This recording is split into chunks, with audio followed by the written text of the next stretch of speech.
Oi, bom dia. Vamos ler Gênesis 27 pela Torá, Jó 27 pela Bíblia de Jerusalém e Mateus 27 pela Ave Maria. Bom, Isaac abençoa Jacó. Tendo Isaac envelhecido, seus olhos ficaram tão fracos que ele já não podia enxergar. Certo dia chamou Esaú, seu filho mais velho, e lhe disse: Meu filho. Ele respondeu: Estou aqui. Disse-lhe Isaac: Já estou velho e não sei o dia da minha morte.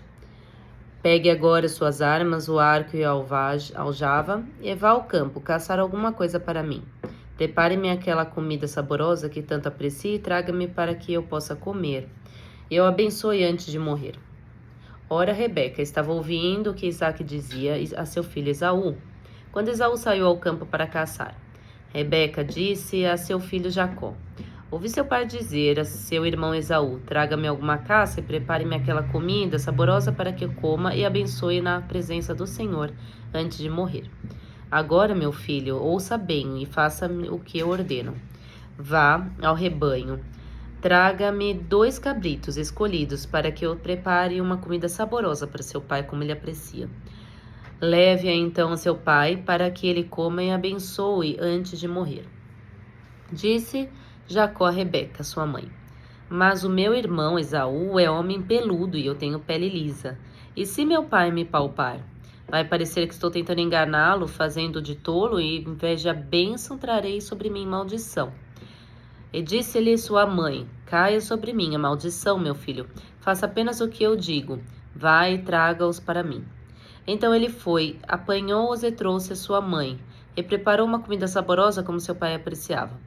Rebeca pegou as melhores roupas de Esaú, seu filho mais velho, roupas que tinha em casa, e colocou-as em Jacó, seu filho mais novo.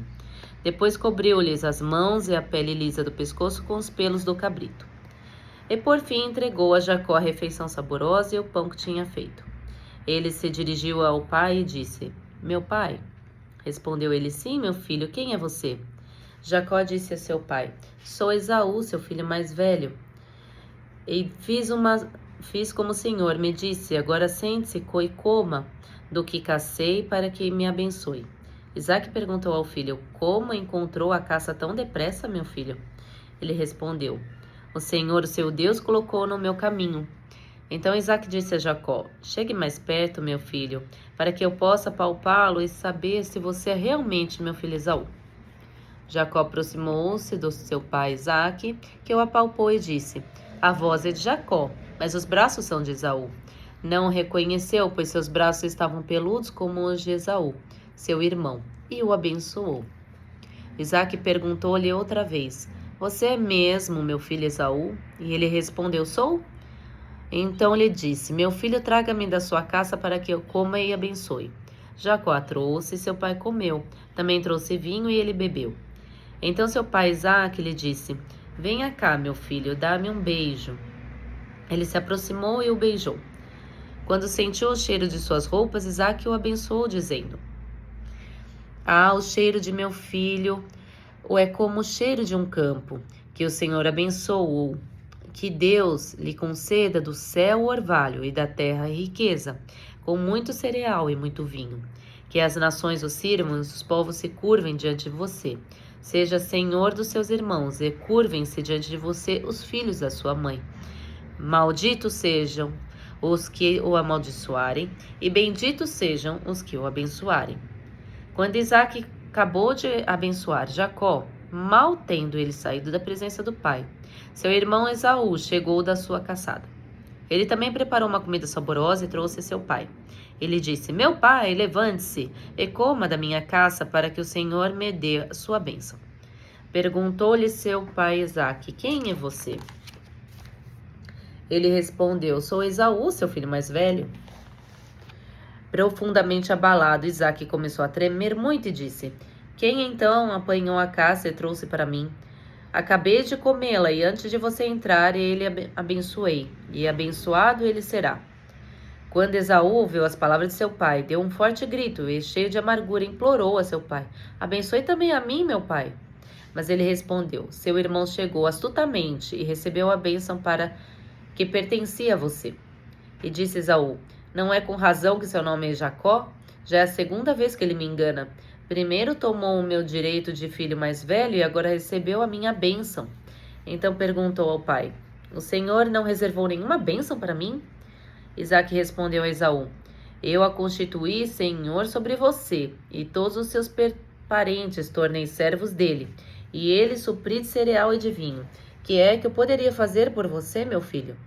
Esaú pediu ao pai: Meu pai, o Senhor tem apenas uma bênção. Abençoe-me também, meu pai. Então chorou Esaú em alta voz. Seu pai Isaque respondeu-lhe: Sua habitação será longe das terras férteis, distante do orvalho, que desce do alto céu. Você viverá por sua espada e servirá ao seu irmão. Mas quando você não suportar mais, arrancará do pescoço o jugo. A fuga de Jacó. Esaú guardou rancor contra Jacó por causa da bênção que seu pai lhe dera, e disse a si mesmo: Os dias de luto pela morte do meu pai são próximos, então matarei meu irmão Jacó.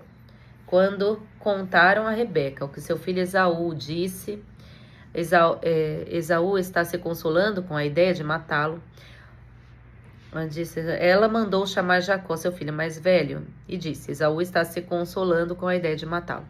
Ouça, pois, o que lhe digo, meu filho. Fuja imediatamente para a casa de meu irmão Labão em Harã. Fique com ele algum tempo até que se passe o furor do seu irmão.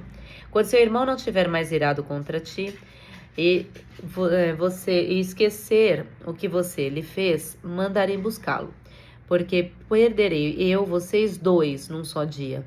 Então Rebeca disse a Isaque: Estou desgostosa da vida por causa dessas mulheres hititas. Se Jacó escolher esposas entre as mulheres desta terra, entre as mulheres hititas como estas, perderei a razão de viver. É legal isso aqui. Vamos para Jó. Capítulo 27, que a bichinha aqui tá ansiosa. Né? Você tá agitada. Jó, capítulo 27. Jó sustenta sua integridade e sinceridade. E prosseguindo Jó em seu discurso, disse: Vive Deus, que desviou a minha causa, e o Todo-Poderoso, que amargurou a minha alma, que enquanto em mim houver alento, eu sopro de Deus nas minhas narinas, não falarão os meus lábios iniquidade, nem a minha língua pronunciará engano. Longe de mim que eu vos justifique, até que eu expire, nunca apartarei de mim a minha integridade. A minha justiça me apegarei e não alargarei. Não me reprovará o meu coração em toda a minha vida. Seja como ímpio e o meu inimigo, e como perverso o que se levantar contra mim. Porque qual será a esperança da hipócrita, havendo sido avoro quando Deus lhe arrancar a sua alma? Porventura Deus ouvirá o seu clamor, sobrevindo-lhe a tribulação?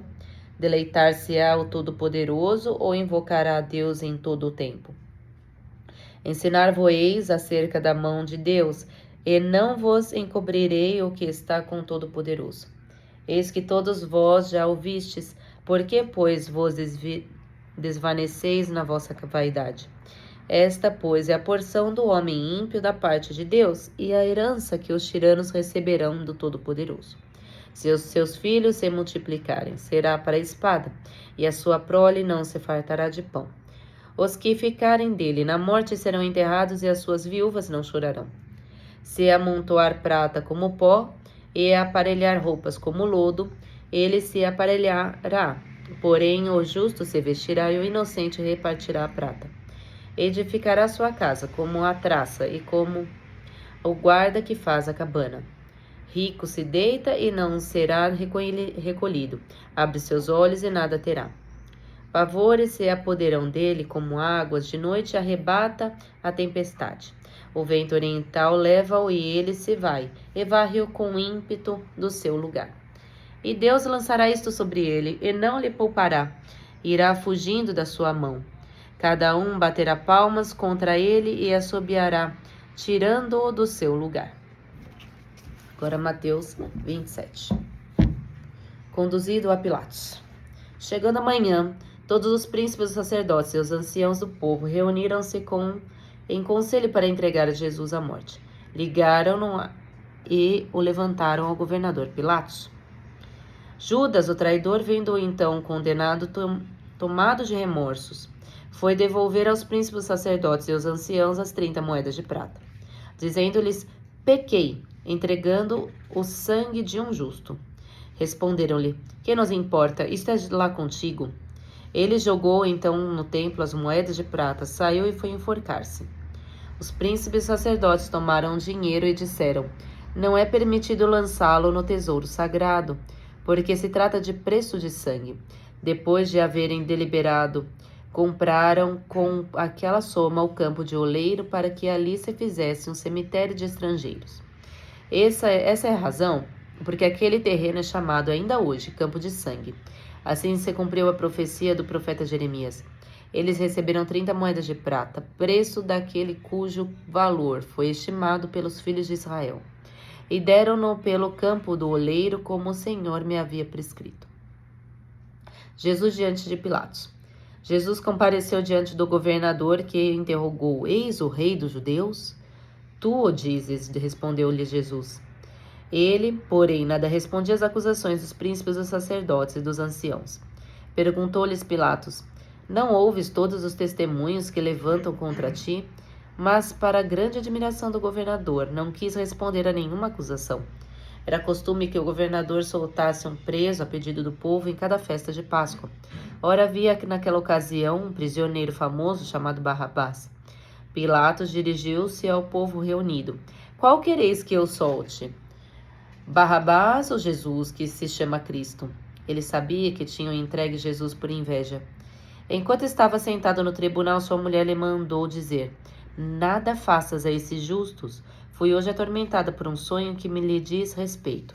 Mas os príncipes, os sacerdotes e os anciãos persuadiram o povo que pedisse a libertação de Barrabás e fizesse morrer Jesus. O governador tomou a palavra: qual dos dois quereis? Ai, tá grudadinha a página.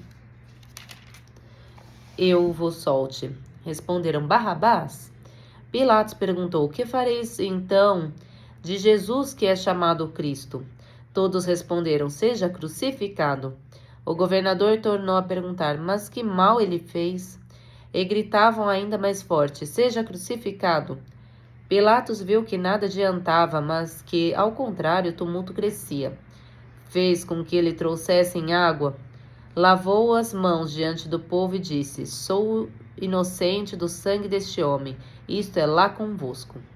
E todo o povo respondeu: caia sobre nós o seu sangue, sobre nossos filhos.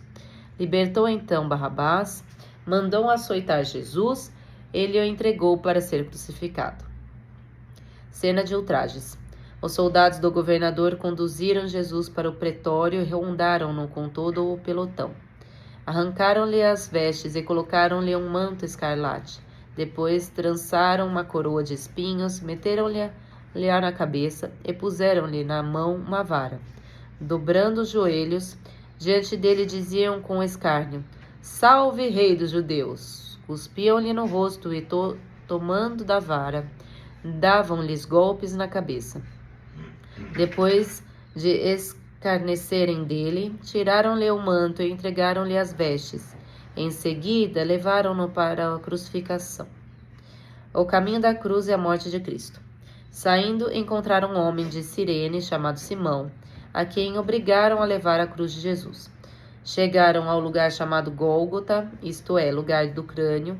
Deram-lhe de beber vinho misturado com fel. Ele provou, mas se recusou a beber. Depois de o haverem crucificado, dividiram suas vestes entre si, tirando a sorte. Cumpriu-se assim a profecia do profeta: repartiram entre si minhas vestes e sobre meu manto lançaram a sorte. Sentaram-se e montaram guarda. Por cima de sua cabeça penduraram um escrito trazendo o motivo de sua crucificação: este é Jesus, o rei dos judeus. Ao mesmo tempo foram crucificados com ele 2 ladrões, um à direita e outro à esquerda.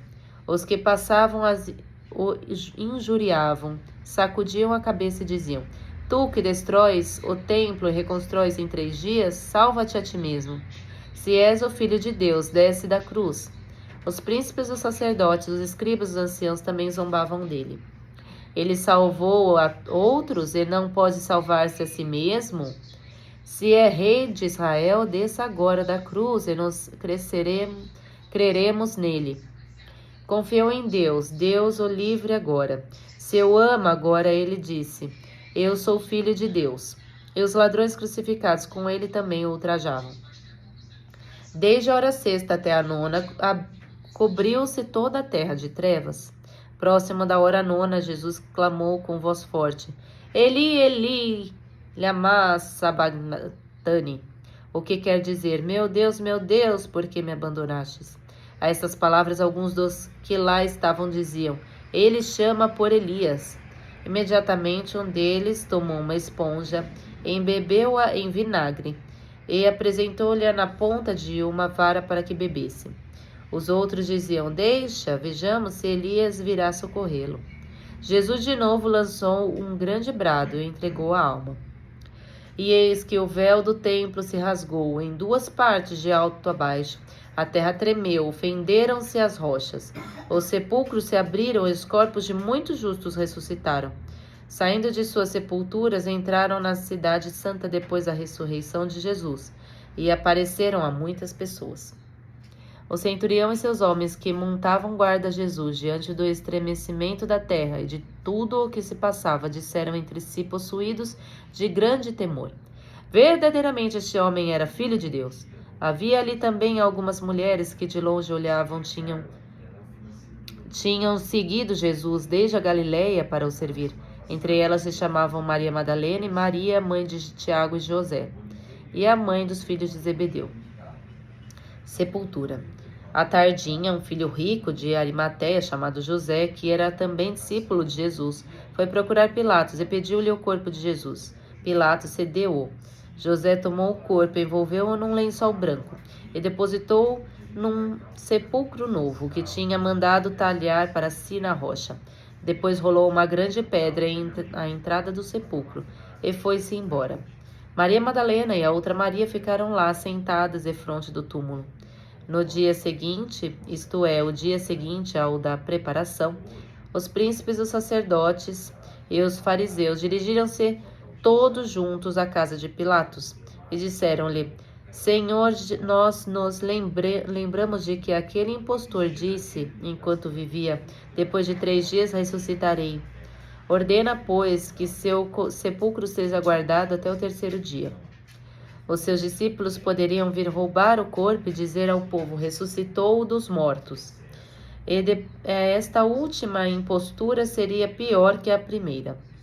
Respondeu Pilatos, tendes uma guarda, ide e guardai-os como o entendeis. Foram, pois, e asseguraram o sepulcro, selando a pedra e o colocando guarda. Amém. Glória a Deus.